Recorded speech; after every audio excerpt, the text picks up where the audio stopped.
They don't need to be worried about columns. They don't need to be worried about podcasts. They need to be worried about you. Good morning to you. Good Friday morning. I'm Dejan Kovacevic of DK Pittsburgh Sports, and this is Daily Shot of Pirates. It comes your way bright and early every weekday. If you're into football and or hockey, I also offer daily shots of Steelers and Penguins in the same place that you found this. Pirates are back home and back in action after a desperately needed day off, traveling back from the West Coast tonight against the Mariners at PNC Park. Paul Skeens on the mound. Undoubtedly a big crowd at hand. People have been buying tickets to see Skeens unconditionally for quite some time now. And a chance, of course, to break the ongoing 10-game losing streak that has not only crushed all hope related to the 2024 season, but just might have crushed the futures of Ben Cherington, Derek Shelton, and everyone else involved in the front office and at field level. Or, at the very least, that's what you want to see happen. And I don't have to guess at that. I don't have to take an online poll. I don't have to stick my finger up in the wind. My column on DK Pittsburgh Sports, the written one, not the podcast yesterday, which was read by more than 35,000 people, also got close to 500 comments. I am here to tell you that you could take 50 Democrats, 50 Republicans, stuff them into the same room, and have a better chance of achieving harmony on any given subject than you would in our commenting forum that we lovingly refer to as the Asylum.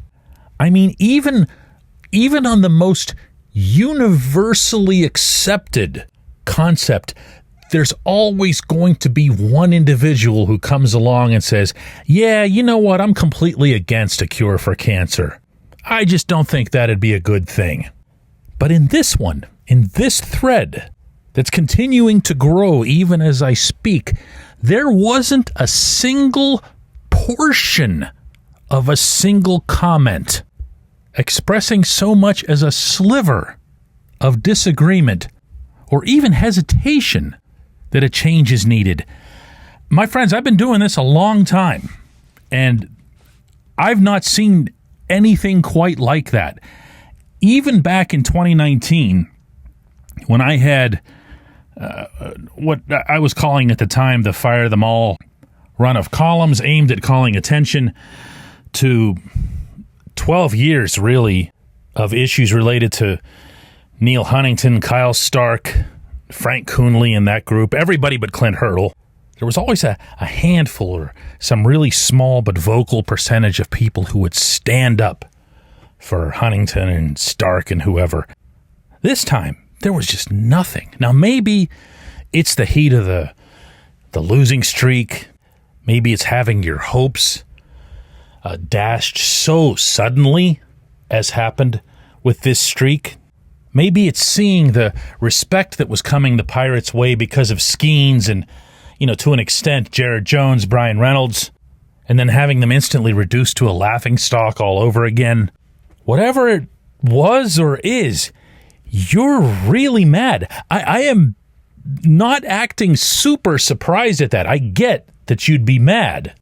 I just didn't picture for a second that it would be so unanimous that these guys, the people running baseball operations, are the wrong ones moving forward, and that, in fact, they could/should be replaced at the first possible opportunity. Yeah, there was all the usual, Bob nutting this and that and whatever, and I'll say it again. I said it on yesterday's show. I wrote it in the column. That's where the buck stops. Ultimately, it's all on him. Not part of it, all of it. The franchise would be healthier with a different owner. The spirits of everybody would rightly go way, way, way up, even if he were to just say, I'm selling, or I'm selling in, 5 years. But in the moment, in the current scenario, everyone, and I mean everyone, is on board that he needs to make changes. Wholesale, sweeping, don't leave anybody out changes. And I further get the sense that a lot of the stuff that I had focused on, almost all of which was macro in its analysis, meaning I wasn't just going over, what led to the losing streak or anything like that. Everything was about all 5 years and the current overall state of the franchise. And what seemed to throw people the most wasn't what's happening in Pittsburgh, but way more about the overall state of the minor league system, because that was supposed to be the one thing that you got for sticking it out this long. That was supposed to be the pot of gold at the other end. That was supposed to be why you traded Starling Marte and Josh Bell and Joe Musgrove, Jamison Tyone and Adam Frazier. Clay Holmes, don't forget about Holmes. You could really kind of use him right now. And all you have to show for it, the only player that you have to show for all of that is David Bednar.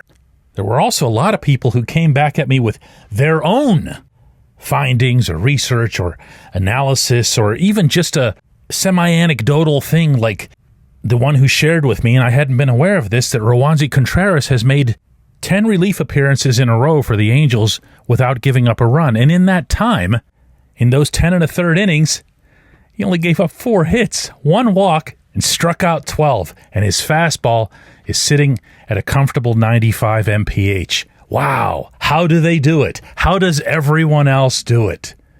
This team released Contreras on the morning of Skeen's debut in Pittsburgh, which I told you at the time stunk to me.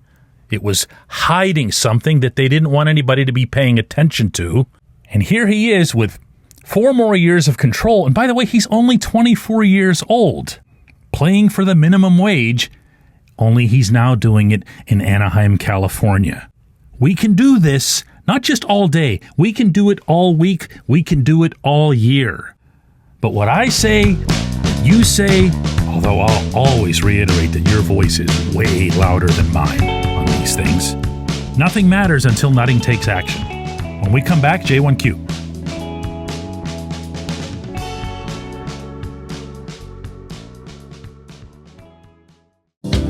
This portion of Daily Shot of Pirates is brought to you by our friends at North Shore Tavern, that's directly across Federal Street from PNC Park. It's home of Steak on a Stone, an eating experience, underscoring the word experience. The steak is brought to you partially cooked on an 800-degree stone, and you do the rest. It's a ton of fun, it's a great meal, and it's a baseball atmosphere like no other in Pittsburgh. North Shore Tavern, right across Federal Street from PNC Park. It's Gun Storage Check Week. Help prevent unwanted access to your firearms. No one wants their unsecured gun to be used in an accident, a suicide, or a crime.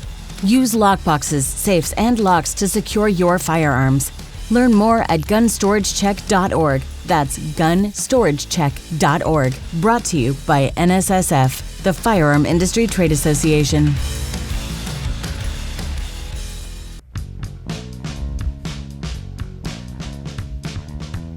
Before I get to today's J1Q, I'd meant to mention this in the opening segment and just forgot, which is the perils of not ever scripting this thing. One of the most common responses that I got to the column and to the show yesterday, and that was both on our app and website as well as social media, was, well, Bob Nutting's never going to do this. He's never going to buy these guys out. They have money left on their contracts. It's guaranteed money. And what none of them seemed to be aware of was my exclusive reporting back in early 2020 that attached an exact dollar figure to how much he spent, meaning he is the guy who authorizes the Pirates spending, to buy out Frank Coonelly, Neil Huntington, Kyle Stark, Clint Hurdle, who had years left on his deal as well, and several others. The total amount of money that they were paid from that point onward to do nothing was $17.2 million. $17.2 million. The payroll is too low. The owner is cheap. But the owner did that. So the only precedent that anybody has to try to determine whether or not Nutting would do it again is that he did it already once. Now, to that J1Q that comes from JK in Florida, who says, DK, this team desperately needs a clubhouse leader or two. Are these guys, the everyday players on the team, are they there now or do they need to be found? JK, I've been consistent when it comes to discussing the leadership in this clubhouse and how it's not there, but it's also not there. There's my confounding double negative construction for the day. There are players who are engaging, who work with others, who support others, but what you don't have, and I have to go back to the 2013 to 15 Pirates and a lot of the guys who were mainstays through all three of those years for probably the fairest parallels. What you don't have, the Travis Snyder. You don't have an A.J. Burnett, Russell Martin, Neil Walker, Francisco Liriano with the Latin American guys. You don't have those guys who prioritized the winning above all else. You don't have those guys who looked at everyone else in that room and made sure that they were preparing themselves, going about their business, to use the baseball vernacular, at the same level, readying themselves to compete in that game, that day, to the best of their ability. That's not here. That hasn't been here. Now, the way you phrase the question, it actually unwittingly could be a trick question on your part, because I do believe that those players are here. I just don't believe that they're ready to be those guys just yet. One of those is Paul Skeens. Skeens has been not a leader, but the leader everywhere he's been. He has that makeup. He has that history. He has that pedigree. There's just something about him. And believe it or not, I'm not saying this because he's a great pitcher. But being a great pitcher helps him in that regard because he's going to be there. He's going to be, on the roster, in the rotation. So he's entrenched, he's invested, and he's capable, but not yet. Not yet. It's just the dynamic's not there. You're going to have to trust me on that. The other guy, and I say this with fingers crossed, I really do, because he's not even in Pittsburgh right now. He's in Indianapolis. And you probably guessed who I'm talking about. It's Henry Davis. Henry is he's a football player in terms of his approach. Everything is, super intense. You can almost picture him because of the way he wears the catcher's mask, wearing a football helmet. He's got that big, stocky build, but he's also got that fire to him. And that kid weighs everything about every day that he exists within the prism of whether or not his team won that game. More of that's needed in Pittsburgh. Henry is needed in Pittsburgh for way more reasons than what I just offered you. But not yet. I appreciate the question. Terrific one. I appreciate everybody listening to Daily Shot of Pirates. We're going to be back with another one of these on Monday.